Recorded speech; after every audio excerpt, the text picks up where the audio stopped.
चलता रहूंगा पथ पर, चलने में माहिर बन जाऊंगा, या तो मंजिल मिल जाएगी या मुसाफिर बन जाऊंगा। जी हाँ दोस्तों, कोई भी काम हम लगन के साथ में करते हैं तो सफलता हमें मिलती ही मिलती है, और अगर हमें किसी कारण सफलता नहीं भी मिल पाती तो हमें कुछ ना कुछ सीख अवश्य मिलती है। इस बात का आप पूरा ध्यान रखें। नमस्कार दोस्तों, मैं डॉक्टर मोनेश शर्मा आपके अपने यूट्यूब चैनल पर हार्दिक स्वागत करता हूं। परसेंटेज की बात हम कर रहे थे, परसेंटेज का टॉपिक अपन कर रहे थे। इसके 13 वीडियो अपलोड कर दिए गए यूट्यूब पर, और काफ़ी अच्छा रेस्पॉन्स और सहयोग आपको लोगों का मुझे मिल रहा है, उसके लिए आपको बार बार धन्यवाद। आज जो हम पढ़ने वाले हैं वो मिसलेनियस टाइप है, विविध प्रश्न, विविध प्रकार जो बच गए हैं सवाल, उनको अपन इसमें देखेंगे। ज़्यादा विलंब नहीं करते हुए, ज़्यादा बातें नहीं करते हुए हम शुरू करते हैं आज की क्लास। चलिए कॉपी पर उठा लीजिए आप लोग। हम देखते हैं यहाँ पर सवाल नंबर आ चुका है 180 आपकी स्क्रीन पर, मेरे सर के ऊपर, यानी कि आज तो बगल में आया है पहले, तो आप देखिएगा क्या लिखा हुआ सवाल में लिखा हुआ है कुणाल को। सवाल मैं पढ़ रहा हूँ आपके लिए मेरे प्यारे विद्यार्थियों, ईयरफोन लगा लिया होगा आप लोगों ने, ऐसे मैं उम्मीद करता हूँ आप लोगों से। कुणाल को नियमित काम के प्रति घंटे 57 रुपये और ओवर टाइम काम के प्रति घंटे 114 रुपये मिलते हैं। अगर वो नियमित काम करता है, रेगुलर हावर्स काम में करता है, तब तो उसको कितने मिलते हैं? 57 रुपये पर हावर। लेकिन यदि वह रेगुलर हावर्स से ओवर टाइम भी काम करता है तो उसकी उसकी जो इनकम है, जो उसकी आय है, जो उसका वेतन है, वो क्या हो जाता है? पहले से दुगना हो जाता है। पहले कितना था? 57 रुपये पर हावर था, अब कितना हो गया है? 114 रुपये पर हावर हो गया है। वह कुल मिलाकर 172 घंटे काम करता है। वह कुल मिलाकर 172 घंटे काम करता है, जिसमें क्या है? रेगुलर हावर्स भी हैं और ओवर टाइम हावर्स भी हैं। और ओवर टाइम घंटों से उसकी आय नियमित घंटों से आय का 15% है। 15% का मतलब होता है 3/20। कितना होता है? 3/20 होता है। यानी कि अगर उसके रेगुलर हावर्स, नियमित घंटे, रेगुलर हावर्स कितने हैं? 20 है, तो उसके ओवर टाइम जो हावर्स हैं वह कितने हैं? 3 घंटे होंगे एज पर गिवन इंफॉर्मेशन। तो उसने कितने घंटों तक ओवर टाइम काम किया, यह सवाल में हमसे पूछना चाह रहा है। देखो मेरे प्यारे विद्यार्थियों, कुणाल की जो आय है, कुणाल को जो पैसा मिल रहा है वो किस रूप में मिल रहा है? वेतन के रूप में मिल रहा है। कुणाल को वेतन कैसे मिलेगा? जितने घंटे काम करेगा, और प्रति घंटे के हिसाब से क्या कर देंगे अपन? उसको मल्टीप्लाई कर देंगे, तो हमारे पास में क्या आ जाएगा? कुणाल का वेतन आ जाएगा। जैसे अगर मैं बात करूं कुणाल की जो आय है, इसको हटा देता हूं, मैं इधर की साइड कर देता हूं इसको। हाँ देखो, कुणाल की जो आय है, कुणाल की जो आय है वह कैसे प्राप्त होगी? तो आप कहेंगे कि प्रति घंटे आय को, प्रति घंटे आय को मैं गुणा किससे कर देता हूं यहां पर? तो आप कहेंगे यहां पर कुल घंटे से। अगर मैं कुल घंटे को प्रति घंटे की आय, जो प्रति घंटे का जो वेतन, उससे गुणा कर दूंगा तो मेरे पास में क्या आ जाएगी? कुल आय आ जाएगी। अब देखो यहां पर सवाल में क्या कह रहा है कि उसने कितने घंटों तक ओवर टाइम किया। हमसे सवाल में क्या पूछ रहा है? ओवर टाइम किया गए घंटों का समय हमसे पूछ रहा है। यानी कि हमें रेशो किसका चाहिए? काम किए गए घंटों का। हमें यहां पर जो रेशो किसका चाहिए? काम किए गए घंटों का चाहिए। तो ये कहां आ जाएगा? इधर क्यों आ जाएगा? पहले हम क्या लिखेंगे? यहां पर आय लिखेंगे, उसके बाद यहां पर क्या लिखेंगे? प्रति घंटे आय लिखेंगे। क्या लिखेंगे यहां पर? प्रति घंटे आय का रेशो लिखेंगे। देखो मेरे प्यारे विद्यार्थियों, जो यहां पर है, तो यहां पर मैं लिखता हूं यहां पर रेगुलर हावर्स, रेगुलर हावर्स, और यहां पर लिखता हूं मैं ओवर टाइम हावर्स। क्लियर है? इसमें कोई दिक्कत की बात नहीं होनी चाहिए। रेगुलर हावर्स से जो आय का जो रेशियो है ओवर टाइम के साथ में कितना है? तो हमने देखा था 15% था। कितना था? 3/20 था। तो यहां कितना आएगा? 20 आएगा, और यहां कितना आएगा? 3 आएगा। क्लियर है? कोई परेशानी इसमें नहीं होनी चाहिए। प्रति घंटे आय रेगुलर हावर्स में कितनी है? 57, और ओवर टाइम में कितनी है? 114। तो ये काट दिया एक बार, ये काट दिया 2 बार, तो रेशियो कितना आ गया है? 1:2 आ गया है। कितना आ गया? 1:2 आ गया है। हमें किसका अनुपात चाहिए? हमें कुल घंटों का अनुपात चाहिए। कुल घंटे का अनुपात, कुल घंटों का अनुपात। तो आपको पता है कि जब ये इधर आया तो किस में आया? बटा में आया, यानी कि बटा में है। और जब ये बटा में होता है तो ये दोनों क्या हो जाएंगे? गुणा हो जाएंगे। दोनों क्या हो जाएंगे? गुणा हो जाएंगे। क्या हो जाएगा? यहाँ पर क्रॉस है, मल्टीप्लाई। और ये है जो पैटर्न, ये मैंने खूब आपको काफी समझाया है। कहां पर?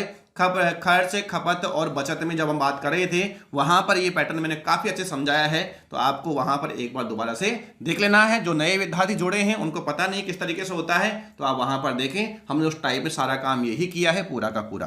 तो ये कितना आ गया 40 आ गया, और ये कितना आ गया 3 आ गया भाई, ये कितना हो गया 40 हो गया, और ये कितना हो गया 3।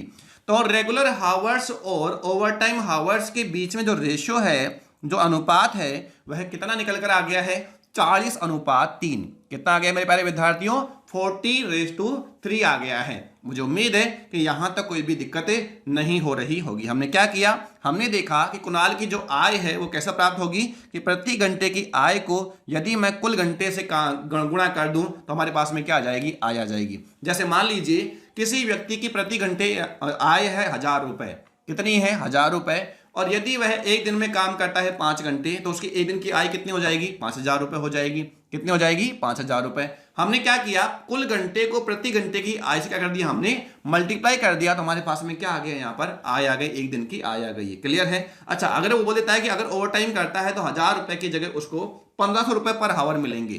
कितने मिलेंगे 1500 रुपए पर हावर। और 5 घंटे यदि हम उसके रेगुलर हावर्स मान रहे हैं और 2 घंटे अगर ओवर टाइम करता है तो अब जो उसकी एक दिन की इनकम कितनी हो जाएगी, तो हम 5 को गुणा किससे कर देंगे 1000 से, और जो बाकी 2 घंटे उसको हम किससे कर देंगे 1500 से। इस प्रकार उसकी जो कुल आय है वो कितनी हो जाएगी 8000 रुपए हो जाएगी, क्योंकि ओवर टाइम से उसको कितना मिलेगा 3000 रुपए मिल जाएगा। मुझे उम्मीद है कि आप कॉन्सेप्ट को भली भांति समझ गए होंगे।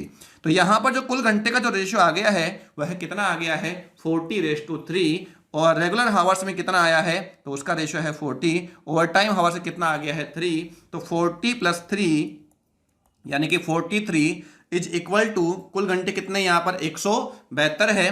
तो 43 किसके बराबर है 172 के बराबर है, और अगर 43 172 के बराबर है तो एक बराबर कितना आ जाएगा, तो आप कहेंगे एक बराबर आ जाएगा यहां पर 4। मेरे प्यारे विद्यार्थियों, स्मार्ट वर्क का मतलब क्या होता है, स्मार्ट वर्क क्या होता है, स्मार्ट वर्क ये होता है कि देखो यहां पर जब बात कर रहा है तो यहां पर जो दे रखा है, क्या जो कमाई दे रखा है वह किस में है, पूर्णांक संख्या में है। किस में है, पूर्णांक संख्या में है, तो ये भी भाग पूरी बारी जाएगा, है ना। तो इसलिए यहां पर देखो इकाई यहाँ पर कितना है 2, तो 3 को मैं किससे गुणा करूं ताकि यहां पर 2 आए, तो आपको दिमाग में आना चाहिए 4 × 12। अगर वैसे भी देखा जाए 40 कितना हो गया 160, और 4 × कितना हो गया 12, 160 और 12 कितना हो गया 172 हो गया, यानी पूरा कितनी बार गया है ये 4 बार भाग गया है। तो एक बराबर कितना आ गया है 4। जब एक बराबर 4 आ गया है और सवाल में हमसे ओवर टाइम घंटों की बात कर रहा है, तो मेरे प्यारे विद्यार्थियों ओवर टाइम घंटों का रेशियो कितना है 3 है। एक बराबर जब 3 होता है, एक बराबर जब 4 होता है, तो 3 बराबर कितना होता है, तो आप कहेंगे 12 होता है, 12 हावर्स होता है। तो इस सवाल का सही जवाब कितना होगा 12 हावर्स होगा, 12 घंटे होगा। और मेरे द्वारा ये अच्छी तरीके से समझाने की पूरी कोशिश की गई है, और मुझे उम्मीद है कि यह सवाल आपको समझ में आ गया होगा। आंसर क्या होगा, हमारा ऑप्शन बी होगा। मुझे उम्मीद है कि आपको सवाल समझ में आ गया होगा। फिर भी यदि आपको एक कॉन्सेप्ट समझ में नहीं आया कि क्या कॉन्सेप्ट है ये, तो मैं आपको कह रहा हूँ कि शायद वो क्या बोलते हैं उसको, या तो पार्ट 3 है या पार्ट 4 तो नहीं, पार्ट 3 होगा जहाँ तक है। तो उसमें है खर्च खपत बचत जो भी है, इनकम एक्सपेंडिचर और सेविंग। आप उसको एक बार देखिएगा तो आपको एक कॉन्सेप्ट पूरा क्या हो जाएगा, क्लियर हो जाएगी क्या कॉन्सेप्ट है और क्या कॉन्सेप्ट ये नहीं है, कि यहाँ पर हमने क्रॉस मल्टीप्लाई क्यों किया है, मैंने वहाँ पर पूरा बिल्कुल बेसिक से समझाया है। चलो आगे बढ़ते हैं नेक्स्ट सवाल की ओर।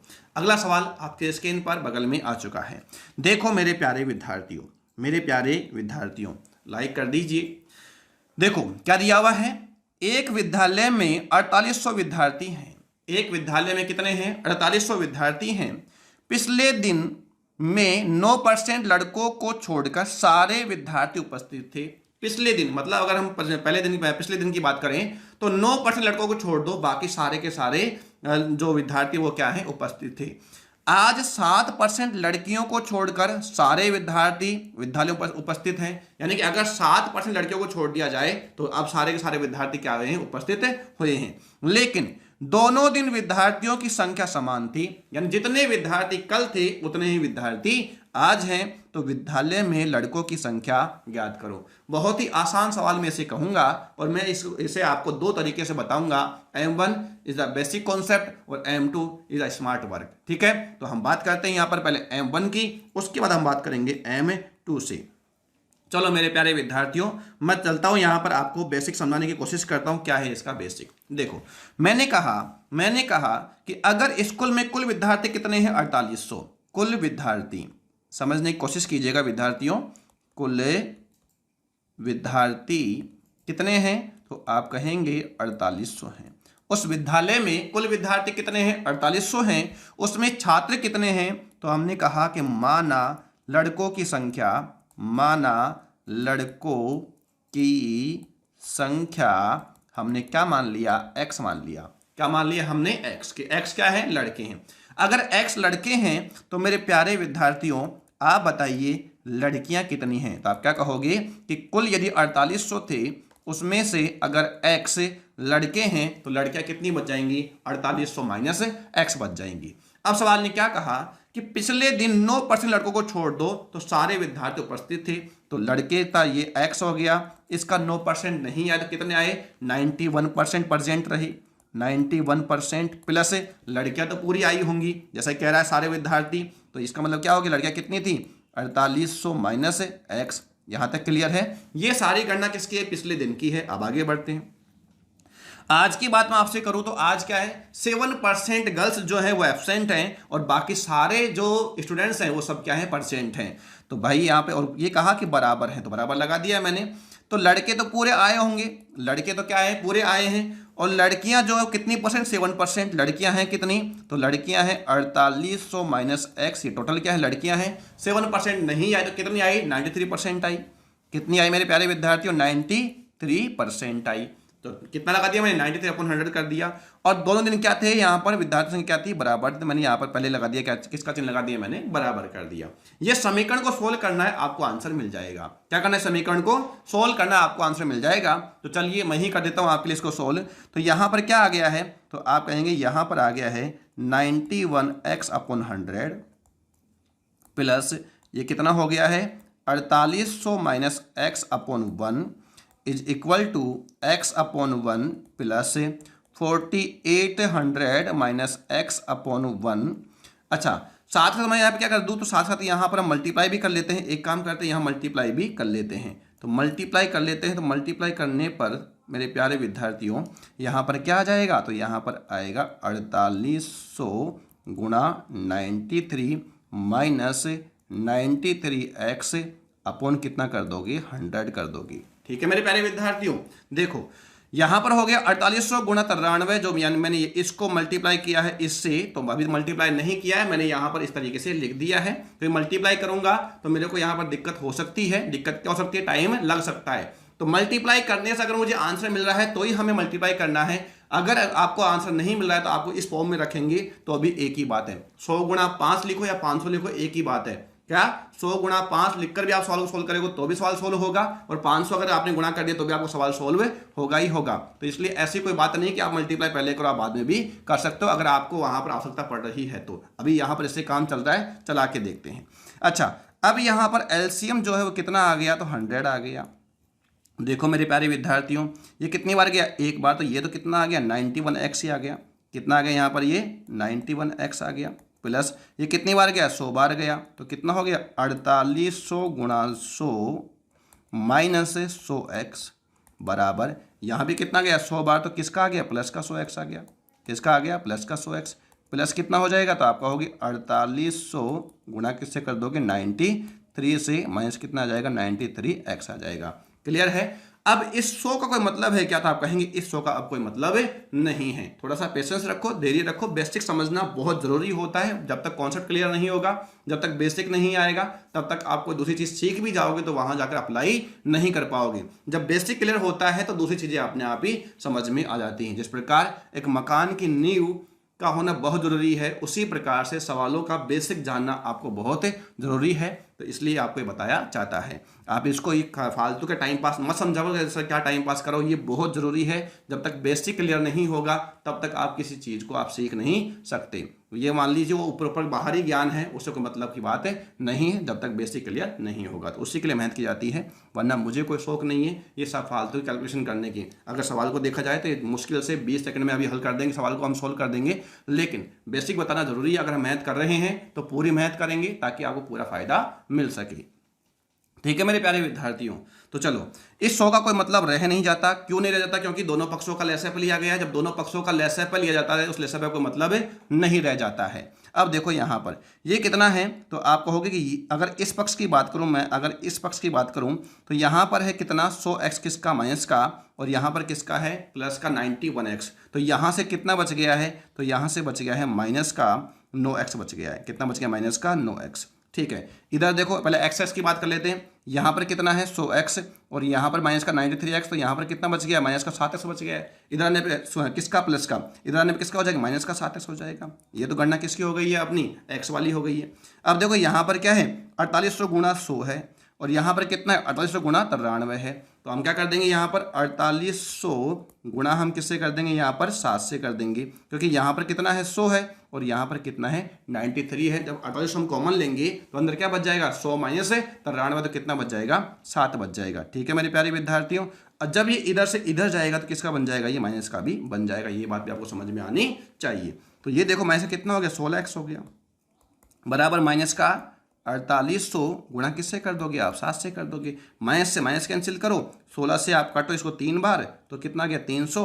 एक्स की वैल्यू कितनी आ गई है? 2100। एक्स की जो वैल्यू है वो कितनी आ गई है? 2100 आ गई है। 300 गुणा 7 बराबर कितना आ गया? 2100 आ गया है। अर्थात x हमने क्या माना है? लड़कों की संख्या माना है, और x का अगर मान 2100 आया है तो आप कह सकते हो कि लड़कों की जो संख्या है वह कितनी है?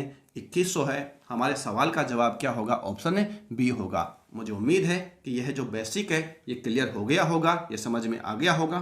थोड़ा सा मैंने गणना करने में स्मार्ट वर्क किया है, ये आप भी करेंगे तो आपका समय बचेगा। स्मार्ट वर्क कुछ और नहीं होता। स्मार्ट वर्क का मतलब होता क्या है? जहां पर समय बचा सकते हो सवाल में वहां बचाइए, वही आपका स्मार्ट वर्क है, और कुछ भी स्मार्ट वर्क नहीं होता है।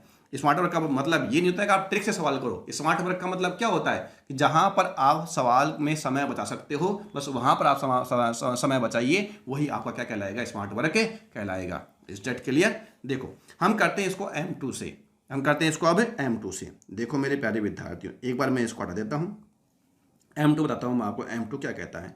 M2 ये कहता है कि 9% लड़के जब क्या रहते हैं? अनुपस्थित रहते हैं, और 7% लड़कियां अनुपस्थित रहती है, तो उस समय क्या होता है कि जो प्रेजेंट जो स्टूडेंट्स है वो उनकी संख्या क्या होती है? इक्वल होती है, बराबर होती है। इसका मतलब साफ साफ ये हुआ कि जो रुक रहे हैं, जो रुक रहे हैं वो क्या है? बराबर है। किसमें? देखो आप कैसे, कि अगर मैं कहूं कि बॉयज का 9% जब रुकता है, कितना? बॉयज का जब 9% रुकता है और गर्ल्स का जब 7% रुकता है, तो वहां पर जो विद्यार्थी संख्या वो क्या हो जाती है? बराबर हो जाती है। इसका साफ साफ मतलब है कि बॉयज का 9% ये किसको रिप्रेजेंट कर रहा है? किसके बराबर है? किसके इक्वल है? गर्ल्स के 7% के बराबर है।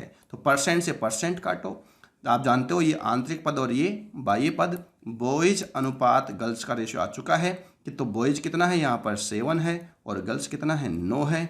9 साथ कितना हो गया है? 16 हो गया है। 16 इज इक्वल टू कितना हो गया? 4800 हो गया है। 1 इज इक्वल टू कितना आ गया है? 300 आ गया है। 7 इज इक्वल टू कितना आ गया है? 2100 आ गया है। तो इस सवाल का सही जवाब क्या होगा? 2100 रुपये होगा। कोई दिक्कत है मेरे प्यारे विद्यार्थियों? इस तरीके से हम आराम से कर सकते थे, इसमें कोई भी बड़ी बात नहीं है जो आप नहीं कर सकते। चलिए आगे बढ़ते हैं हम नेक्स्ट सवाल की ओर। देखो मेरे प्यारे विद्यार्थियों, एक सिंपल सा कैलकुलेशन का सवाल आपके सामने पेश किया गया है बगल में। देखो क्या है, पढ़ता हूँ मैं आपके लिए इसको, कि यदि एक्स वाई का 60% होता क्या है मेरे प्यारे विद्यार्थियों? हम बड़े बड़े सवालों की तो हम क्या कर लेते हैं? प्रैक्टिस कर लेते हैं, और ये छोटे मोटे सवालों की प्रैक्टिस हम नहीं करते हैं। और एग्जाम में जब ये छोटे मोटे सवाल जब हमसे नहीं होते हैं ना, तो हमारा जो दिमाग है वो पूरा सटक जाता है। मतलब दिमाग पूरा क्या बोल सकते हैं उसको, कंफ्यूज हो जाता है कि हमें ये सवाल हमसे क्यों नहीं हो रहे, क्योंकि इसकी प्रैक्टिस नहीं करी। मैथ क्या मांगता है? प्रैक्टिस मांगता है। आप अच्छे से भली बातें जानते हैं, मेरे से ज़्यादा आप जानते हैं किस तरीके से क्या करना चाहिए, क्योंकि विद्यार्थी आज के परिवेश में सब चीज़ों को ध्यान में रख के चलता है कि उसको सब पता होता है। अगर वो वास्तव में ही अगर CS पढ़ने वाला है, वास्तव में यदि वो CS एस्पिरेंट है, तो उसको पता होना चाहिए और होता है कि मुझे क्या पढ़ना है, कौन सी किताबें पढ़ना है, क्या किस चीज़ में से पढ़ना है, कितने मॉक टेस्ट मुझे देना है, पिछले प्रीवियस पेपर बनाना चाहिए नहीं बनाना चाहिए। बिल्कुल मैं कहता हूँ बनानी चाहिए। जो भी आप एग्जाम दे रहे हो प्रीवियस ईयर पेपर आप जरूर निकालिए। उससे क्या होगा कि आपको एक आइडिया मिल जाएगा कि हमें क्या करना और क्या नहीं करना, कितने लेवल के सवाल हमको पढ़ने, कितने लेवल के सवाल हमको नहीं पढ़ने। ये सब चीज़ें आपको अपने आप मालूम चल जाता है जब आप प्रीवियस ईयर पेपर बनाते हो। बनाइएगा। यदि x माइनस वाई का 60% is equal to 45% of x plus y और y is equal to x का k% हो तो k का 21% कितना होगा, ये सवाल में हमसे पूछना चाह रहा है। अच्छा एक बात मुझे बताओ, एक बात मैं आपसे पूछना चाहता हूं। देखो मेरे प्यारे विद्यार्थी, समझने की आप कोशिश करो। मैंने लिखा यहां पर 3% ऑफ 21। क्या लिखा मैंने? 21 का 3%। क्या लिखा मैंने? 21 का 3%। तो मैंने क्या किया, 21 का 3% मतलब कितना हो गया, बटा 100 हो गया। कोई दिक्कत है इसमें किसी को, है ना? क्या हुआ, 3% ऑफ 21 यानी कि 3% किसका, 21 का। तो 21 का कितना, 3% निकाल लिया अपन ने। अगर ये परसेंट यहाँ पर चल जाए तो क्या इस पर कोई फर्क पड़ेगा? ये जो परसेंट है मैं इसको यहाँ से हटा के यहाँ लगा दूँ तो क्या अभी कोई माने फर्क पड़ेगा? देखते हैं क्या फर्क पड़ रहा है। यहाँ कहा 3 का कितना, 21%। तो देखो अभी भी देखो यहाँ पर कितना आया था, 63/100 आया था। कितना आया था? 63/100 आया था। और यहाँ पर भी कितना आया है, 63/100 ही आया है। यानी कि ये परसेंट अगर मल्टीप्लाई में आप कर रहे हो तो ये परसेंट यहाँ से हटा के यहाँ लगा दो, यहाँ से हटा के यहाँ लगा दो, कोई फर्क इसमें पड़ने वाला है नहीं। आपको सवाल के साथ साथ चेंज करना चाहो तो चेंज कर सकते हो, कोई भी समस्या की बात इसमें नहीं होगी। चलो इसी कॉन्सेप्ट पर ये सवाल है, देखते हैं इस सवाल को हम। ये मैंने पहले डाला भी था अपने मैथ्स का जो ग्रुप है, maths reasoning by doctor Monesh Verma, ये अपना फेसबुक पर ग्रुप बना हुआ है, उस पर मैंने इसको डाला भी था। काफ़ी लोगों ने इसका सही जवाब भी दिया था। जो लोग अभी मेरे ग्रुप से जुड़े हुए नहीं हैं तो ग्रुप से जुड़ जाइए। टेलीग्राम से जुड़े हुए नहीं हैं, टेलीग्राम से आप जुड़ जाइए। सारे के सारे लिंक आपको डिस्क्रिप्शन में मिल जाते हैं। टेलीग्राम से जुड़ने के काफ़ी फ़ायदे हैं। काफ़ी फ़ायदे ये हैं कि जो PDF फाइल हैं, जो नोट्स हैं, वो उसमें डाल दी जाती हैं, तो आप लोगों को सबसे पहले वो नोट्स अवेलेबल हो जाते हैं। तो इसलिए आप लोग टेलीग्राम चैनल बना रखा है, आप सर्च कर लीजिए टेलीग्राम में जाकर maths by doctor Monesh Verma, तो आपको वहाँ पर टेलीग्राम चैनल पर आपको सर्च करते ही आपको ये ग्रुप मिल जाएगा, उसमें आप ऐड हो जाइए। तो जिससे कि जो भी कुछ PDF फाइल्स वगैरह जो भी आपको चाहिए वो सारे के सारी चीज़ें आपको मिल जाती हैं। ठीक है मेरे प्यारे विद्यार्थियों, तो सवाल को हम सोल्व करते हैं। सवाल को हम सोल्व करते हैं। देखो क्या लिखा हुआ है सवाल में। लिखा हुआ है कि x, यदि x y का 60% लिख दिया मैंने, x माइनस वाई का 60% is equal to 45% of x plus y. Percent से परसेंट काटो, 15 चौक 60 करो, 15 तिया 45 करो। ठीक है, यहाँ पर कितना है मेरे प्यारे विद्यार्थियों, यहाँ पर है 4x, यहाँ पर कितना है 3x। जब 3x इधर आएगा तो कितना बच जाएगा, x बच जाएगा। हर चीज़ आप लिखोगे तो आपको लिखने की ही आदत बन जाएगी और एग्जाम में भी आप इसी तरीके से कर रहे होंगे। तो इसलिए जो काम आप मौखिक कर सकते हो उसका मौखिक करिए, आपकी लत बन जाएगी। एग्जाम में भी आप क्या करोगे, समय बचाओगे। बस मैंने क्या कहा, मैंने यही कहा कि स्मार्ट वर्क कोई ऐसी कोई चीज़ नहीं है। स्मार्ट वर्क यही है कि जहाँ पर हम सवाल में समय बचा सकते हैं, इट्स कॉल्ड स्मार्ट वर्क। ठीक है, लोग बात पता नहीं स्मार्ट वर्क क्या समझते हैं, उनको पता नहीं, समझ में नहीं आता कि स्मार्ट वर्क क्या है और हार्ड वर्क क्या है। तो इसलिए मेरे कहने का मतलब स्मार्ट वर्क का मतलब यही होता है, सवाल में जहां समय बचा सकते हो वहां पर समय बचाइए। मैंने कभी भी ये नहीं कहा स्मार्ट वर्क का मतलब ट्रिक होता है या कोई दूसरा मेथड होता है, नहीं, उसे स्मार्ट वर्क नहीं कहते हैं। ठीक है मेरे प्यारे विद्यार्थियों, तो यहाँ था 4x, यहाँ था 3x, 4x में से कितना गया, 3x, कितना बच गया, x बच गया। ठीक है, अच्छा बराबर। अब देखो आप यहाँ पर कितना है, माइनस का 4y है, यहाँ पर कितना है 3y है, माइनस का आगे इधर किसका हो जाएगा, ये प्लस का हो जाएगा। तो 3y प्लस 4y बराबर कितना हो गया, 7y हो गया। कितना हो गया है ये, 7y। x बराबर कितना आ गया है, 7y आ गया है। अगर x बराबर 7y है तो मैं आपसे पूछूं तो बताइए कि y बराबर क्या होगा, तो आप कहोगे x/7 होगा। y बराबर क्या होगा, y बराबर x/7 होगा। x/7 का मतलब ये भी तो हो सकता है कि 1/7x, ये भी एक ही बात है, कोई बड़ी बात नहीं है इसमें कि यहाँ पर एक छुपा हुआ है तो ठीक है वही है। क्या 1/7, 1/7 गुणा कैसे कर दोगे x से, तो ये भी क्या है, वही चीज़ है। क्लियर है मेरे प्यारे विद्यार्थियों। तो चलो अब क्या कह रहा है, अब कह रहा है कि y का x, y बराबर किसके है, x का k% के बराबर है। y जो है वो किसके बराबर, x का k% के बराबर है। अच्छा यहाँ पर जो y है, यहाँ पर जो y है वो किसके बराबर हो गई है, 1/7x के बराबर हो गई है। 1/7x बराबर एक्स का क्या कर दोगे आप, के परसेंट कर दोगे। कोई दिक्कत इसमें किसी को, जी नहीं। एक्स से एक्स काट दिया तो के परसेंट की जो वैल्यू है वह कितनी आ गई है, 1/7 आ गई है।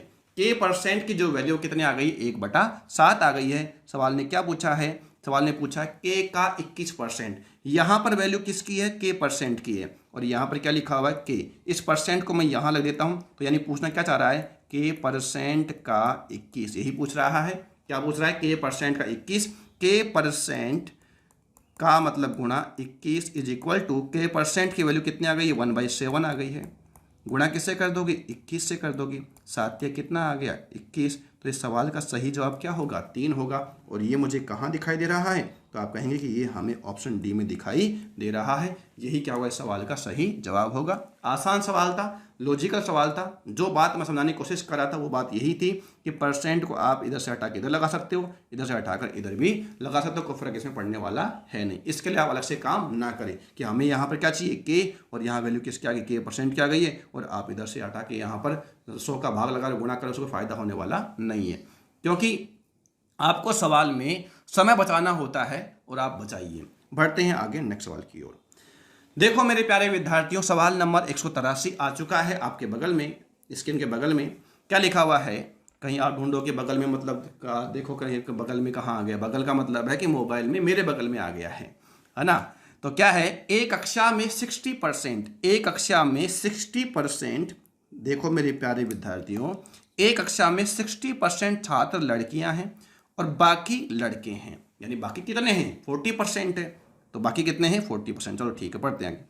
लड़कियों की संख्या लड़कों से 15 अधिक है। अच्छा, जो डिफरेंस है वो कितने का है, 15 का है। बहुत बढ़िया बात है। डिफरेंस कितने का है, 20% का है। 20% किसके बराबर है, 15 के बराबर है। इसका मतलब उसमें जो लड़के वो कितने हैं, 75 है। इतनी बात मुझे समझ में आ गई है, क्योंकि 60% क्या है, लड़कियां हैं, तो 40% क्या है, लड़के हैं। डिफरेंस कितने का बता रखा है यहाँ पर, 20% का। यहाँ कितना बताया है, 15 बताया है। 20% किसके बराबर है, 15 के, तो 100% बराबर कितना होगा, 75 के। यानी कुल विद्यार्थी तो कितने हैं, 75 है। मेरे को समझ में आ गई ये बात। यदि 30 लड़कों सहित 68% छात्र, यदि 30 लड़कों सहित 68% छात्र एक परीक्षा में पास करते हैं तो अनुत्तीर्ण लड़कियों का प्रतिशत ज्ञात करें। देखो मेरे प्यारे विद्यार्थियों, देखो समझने की आप कोशिश करो। तो 60% छात्र क्या हैं, लड़कियां हैं। अगर 60% छात्र लड़कियां हैं, अगर 60% छात्र क्या हैं, लड़कियां, तो ये बॉयज है और ये क्या है, गर्ल्स है। तो बॉयज कितने होंगे, 40% होंगे।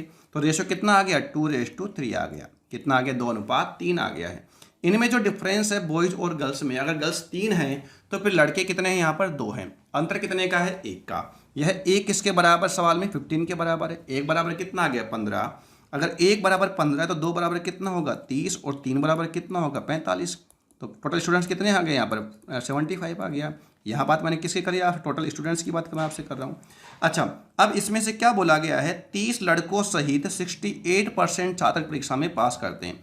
अगर 68% पास करते हैं तो फेल कितने करते हैं, क्योंकि सवाल में पूछ क्या रहा है, सवाल में पूछ क्या रहा है, अनुत्तीर्ण लड़कियां पूछ रहा है। उत्तीर्ण लड़कियों की बात नहीं कर रहा है, किसकी बात कर रहा है, अनुत्तीर्ण लड़कियों की बात कर रहा है। तो हम भी किसकी बात करेंगे, अनुत्तीर्ण की बात हम यहाँ पर करेंगे। इट्स कॉल्ड स्मार्ट वर्क, कि जो पूछा है उसकी बात करें, फालतू की बात ना करें। तो 75 का कितना, 32% क्या निकालेंगे, 32% निकालेंगे। आप काट दीजिए, किससे काटे इसको, 4 से काट दो। तो ये कितनी बार गया, 8 बार। ये कितनी बार गया, 25 बार। 25 से कितना हो गया, 75। 8 से कितना हो गया, 24। 24 यहाँ पर टोटल जो फेल हुए हैं वो कितने हुए हैं, 24 हुए हैं। टोटल फेल कितने हुए हैं, 24। तो यहाँ पर है फेल स्टूडेंट्स, क्या लिख रहा हूँ मैं यहाँ पर, फेल स्टूडेंट्स। अब देखो सवाल में, अब इन 24 में से कितने लड़के फेल हुए, कितनी लड़कियां फेल हुई, तो हम देखेंगे 30 लड़कों सही 68% पास हुए हैं। 30 लड़कों सही 68% क्या हुए हैं, पास। लड़के कितने थे, 30। लड़के कितने थे, 30। पास कितने हुए, 30। तो फेल कितने हुए, 0। अगर टोटल 24 स्टूडेंट्स फेल हुए हैं और 0 लड़के फेल हुए हैं, तो लड़कियां कितनी हुई है, 24 ही हुई हैं। सारे के सारे फेल कौन हुई है, लड़कियां हुई हैं। तो 24 लड़कियां, 24 गर्ल्स क्या हुई हैं, फेल हुई। कितने में से हुई, 45 में से हुई है। गुणा किससे कर दोगे आप, 100 से कर दोगे। 5 से काटो, 9 बार। कितनी बार गया, 20 बार। कितना आ गया, 480 आ गया। अपॉन कितना कर दोगे, 9। कितनी बार गया, 5 बार। कितना हो गया, 45। कितना बच गया, 3 बच गया। 30 कितनी बार गया, 3 बार, कितनी बार गया, 3 बार, कितनी बार गया, 3 बार। तो ये सवाल का सही जवाब कितना होगा, 53.33% होगा। और ये मुझे कहाँ दिखाई दे रहा है, तो आप कहेंगे ये हमें ऑप्शन ए में दिखाई दे रहा है। इसमें हमने सिर्फ उसकी बात करी है जो सवाल पूछ रहा है, अनुत्तीर्ण की बात कर, दे क्या रखा था उत्तीर्ण और पूछ क्या रहा था अनुत्तीर्ण। तो हमने जो दिया हुआ था उत्तीर्ण को उसमें किसमें कन्वर्ट कर लिया, अनुत्तीर्ण में कन्वर्ट कर लिया, ताकि हमें एक स्टेप और ज़्यादा नहीं करनी पड़े।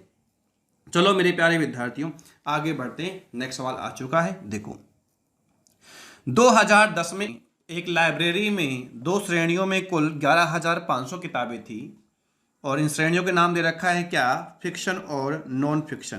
क्या, फिक्शन और नॉन फिक्शन।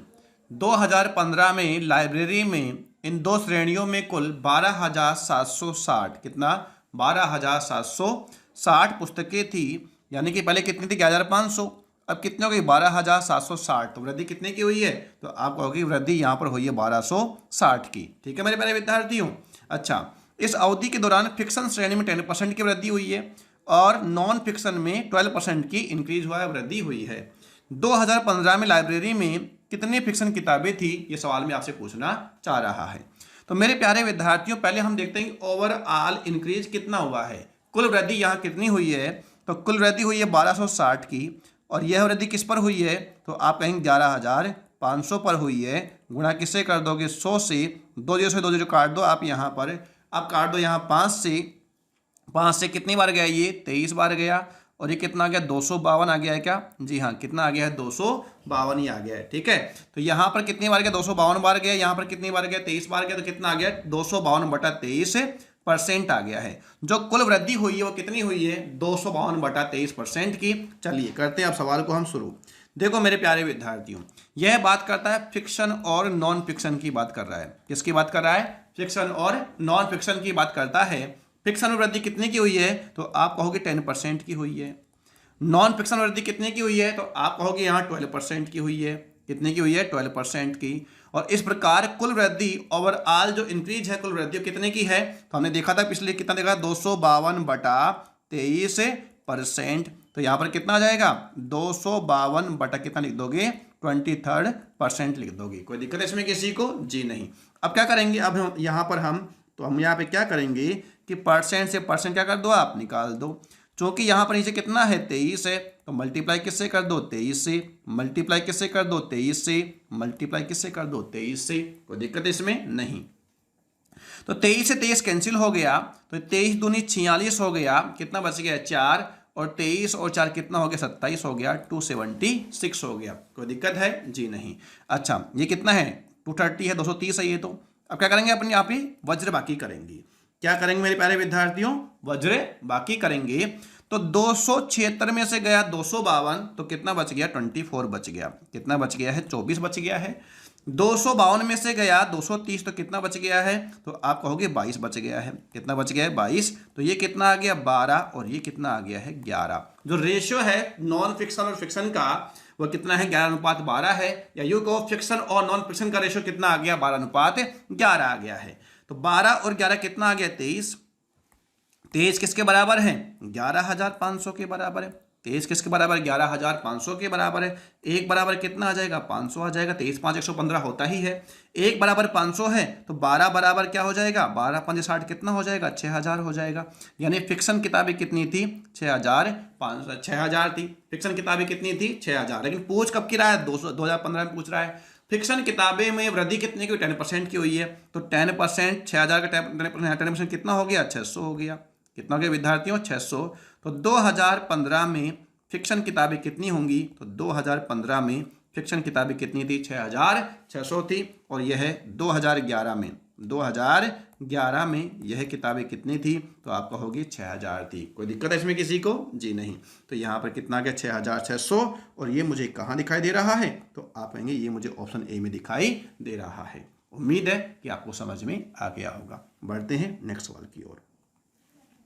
देखो मेरे प्यारे विद्यार्थियों, नेक्स्ट सवाल में क्या दिया हुआ है। नेक्स्ट सवाल में कह रहा है कि एक कार की कीमत 3,25,000 रुपए है। एक कार का जो प्राइस है वह कितना है, 3,25,000 है। इसकी कीमत का 85% तक बीमा किया गया था। यानी कि जो कार की कीमत कितनी है 3,25,000, इसकी कीमत का 85% क्या किया गया था, क्या किया गया था, इंश्योरेंस किया गया था, बीमा किया गया था। कार दुर्घटना में पूरी तरह क्षतिग्रस्त हो गई, टोटल लॉस हो गई कार, और बीमा कंपनी ने बीमा राशि का 90% भुगतान किया। यानी कि जो भी बीमा राशि बनी थी 3,25,000 का 85% का कितना दिया है, 90% किसने दिया है, बीमा कंपनी ने पे किया है ग्राहक को। तो कार की कीमत और प्राप्त बीमा राशि के बीच का डिफरेंस हमसे पूछ रहा है। आसान सवाल है, कुछ भी नहीं। हम क्या करेंगे, हम देखो क्या करेंगे, तो 3,25,000 जो कार की कीमत है वो कितनी है, 3,25,000 है। इसका 85% तक क्या हुआ था, बीमा हुआ था, तो कितना हो गया 85/100 हो गया। अब उसमें पूरा तो इसको मिला नहीं, मिला कितना है 90% ही मिला है ग्राहक को। तो कितना मिला है 90% ही मिला है, बटा कितना कर दोगे 100 कर दोगे, ये इतना किसको मिला है, ग्राहक को मिला है। क्लियर है मेरे प्यारे विद्यार्थियों। तो 1 2 3 4, 1 2 3 और 4। अब मुझे गुणा किससे करना है, 325 को गुणा करना है, किससे करना है 85 गुणा 9 से। गुणा किससे करना है, 85 गुणा 9 से करना है। 85 गुणा 10 करने पे कितना आएगा, 850 आएगा। 850 में से कितना गया 85, तो कितना बच जाएगा यहाँ पर 765 बच जाएगा, 765 कितना बच जाएगा 765। तो मुझे यहाँ मल्टीप्लाई करना है किसको, 325 को 765 से। देखो 5 गुणा 5 करने पे कितना आएगा 25 आएगा, 2 बच जाएंगे हासिल। 5 दूनी कितना हो गया 10, और 6 पंजे कितना हो गया 30, कितना हो गया 42। तो यहाँ पर कितना बच गया है, 4 बच गया है। ठीक है मेरे प्यारे विद्यार्थियों। अब देखो आगे, ये 5 से कितना हो गया है 15 हो गया है, 7 पंजे कितना हो गया 35 हो गया है, और 6 दूनी कितना हो गया है 12 हो गया है। अब जोड़ो 5 और 5 कितना हो गया 10, और 6 कितना हो गया है 16, और ये कितना हो गया है 66। तो यहाँ पर कितना आएगा 6 आएगा। ठीक है मेरे प्यारे विद्यार्थियों, कोई दिक्कत नहीं किसी को इसमें। ठीक है, अब उसके बाद में 6 ते कितना हो गया है 18 हो गया है, और 7 दूनी कितना हो गया है 14 हो गया है। तो देखो ये कितना हो गया 38 हो गया कि ये, जी हाँ कितना हो गया 38 हो गया। तो यहाँ कितना बच जाएगा 8 बच जाएगा। उसके बाद 7 के कितना 21 और 3 कितना है 24। तो जो ग्राहक को भुगतान किया गया है वह कितना भुगतान किया गया है, तो आप कहेंगे कितना 2,48,625। ग्राहक को जो भुगतान किया गया उस कार का, जिसकी कीमत कितनी 3,25,000 थी, कीमत कितनी 3,25,000 थी। ग्राहक को 3,25,000 नहीं मिला है क्योंकि बीमा 3,25,000 का नहीं किया गया था। बीमा कितने किया गया था, तो आप कहोगे कि बीमा कितने का हुआ था 3,25,000 का 85%। कितना 85%, और पूरा पूरा इसको मिला नहीं है, मिला कितना है 90%। जो बीमा राशि है, इंश्योरेंस जो राशि है उसका भी कितना दिया गया है 90% दिया गया है। तो 3,25,000 का 85% का 90% कैलकुलेट किया तो कितना आ गया है 2,48,625। 2,48,625 क्या कर देंगे यहाँ पर हम बाकी कर देंगे। 10 में से 5 गया कितना बच गया 5, उसके बाद 9 में से 2 गया कितना बच गया है 7, उसके बाद 9 में से 6 गया कितना बच गया है 3, उसके बाद यहाँ 14 में से 8 कितना बच गया है 6, उसके बाद 11 में 7 4 कितना बच गया है 7। तो इस सवाल का जो सही जवाब आना, क्योंकि सवाल पूछ क्या रहा था आपसे पूछा कार की कीमत और बीमा राशि में अंतर पूछा है, और ये कितना आ गया है 76,375। और ये मुझे कहाँ दिखाई दे रहा है, तो आप कहेंगे ये हमें ऑप्शन सी में दिखाई दे रहा है 76,375। तो यही क्या होगा हमारे सवाल का आंसर होगा। बढ़िया, हम आगे देखो नेक्स्ट सवाल। देखो मेरे प्यारे विद्यार्थियों, सवाल नंबर है 186। क्या दिया गया है, एक हवाई अड्डे के रनवे के एक आयताकार हिस्से की मरम्मत की जा रही थी। एक हवाई अड्डा है, कैसा है आयताकार है, उसके रनवे के हिस्से की मरम्मत की जा रही है, जिसके लिए एक दर x रुपए प्रति वर्ग मीटर के आधार पर अनुमान लगाया गया था। कितना x रुपए प्रति वर्ग मीटर के हिसाब से अनुमान लगाया गया था। लेकिन काम करते समय आयताकार भाग की लंबाई में 10% और चौड़ाई में 8% क्या हो गई है वृद्धि। जो रनवे है उसका 10% तो क्या हो गया है लंबाई बढ़ा दी गई है, और जो इसकी चौड़ाई वो कितनी बढ़ गई है 8% बढ़ गई है। तो ओवरऑल जो एरिया वो कितना बढ़ गया है, तो यहां पर हम लगाएंगे रामबाण, है ना, plus minus A plus minus B plus minus A B बटा 100 वो लगा देंगे। उससे हमें क्या मालूम चल जाएगा ओवरऑल कितना वृद्धि हुई है क्षेत्रफल में, वो हमें वहां से मालूम चल जाएगा। इसके साथ ही मरम्मत कार्य की लागत में 15% की वृद्धि भी हो गई। जो अनुमान हमने लगाया है उसमें भी क्या हो गया है 15% की वृद्धि हो गई है। तो मरम्मत की लागत में कुल वृद्धि क्या होगी, सवाल में आपसे पूछना चाह रहा है, और यह सवाल CHSL 2018 में पूछा गया सवाल है। आसान सवाल है, अच्छा सवाल है। देखो मेरे प्यारे विद्यार्थियों, हम करने की कोशिश करते हैं, समझने की आप कोशिश करो।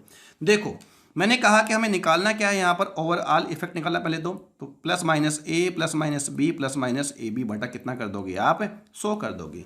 पहली वृद्धि कितने की है, लंबाई वृद्धि कितने की है, 10 की है, तो कितना आएगा, प्लस का 10 आएगा। बी में कितना है, प्लस का 8 है। अब प्लस और प्लस है तो कितना आएगा, प्लस ही आएगा। 10 गुणा किससे कर दोगे, 8 से कर दोगे, बटा कितना कर दोगे, 100 कर दोगे। तो ओवरऑल यहाँ पर जो हुआ है एरिया में जो वृद्धि हुई कितने की हुई है, 18.8% की वृद्धि किस में हो गई है, एरिया में हो गई। एरिया बढ़ गया है, साथ ही साथ क्या बढ़ गया, उसकी कीमत बढ़ गई है कितनी, 15%। तो अब दोनों को मिलाना पड़ेगा कि टोटल इफेक्ट कितना पड़ेगा हमारी अनुमानित राशि पर। तो क्या करेंगे, एक बार वापस हमें क्या लगाना पड़ेगा, रामबाण लगाना पड़ेगा। तो ये कितना आ गया, 18.8%, यानी परसेंट हटा दो यहाँ से, परसेंट यहाँ से हटा दो, प्लस 15 प्लस 18.8 गुणा 15 बटा कितना कर दोगे, 100 कर दोगे। कोई दिक्कत इसमें किसी को, जी नहीं, हटा दो, जीरो लगा दो। अब यहाँ 15 और 18 कितना हो गया, 33.8, तो ये आ गया 33.8, तो ये आ गया, यानी कि ये तो आंसर हमारा नहीं है। चलो ठीक है, प्लस उसका इसको देखो, 15 8 कितना हो गया, 120, कितना बच गया, 12, 15 8 120, 130 132 हो गया, तो कितना बच गया यहाँ पर 13, और 15 और 13 कितना हो गया, 28 हो गया। यहाँ कितना है, 3 जीरो, तो 2 पॉइंट कितना हो गया, 82 हो गया।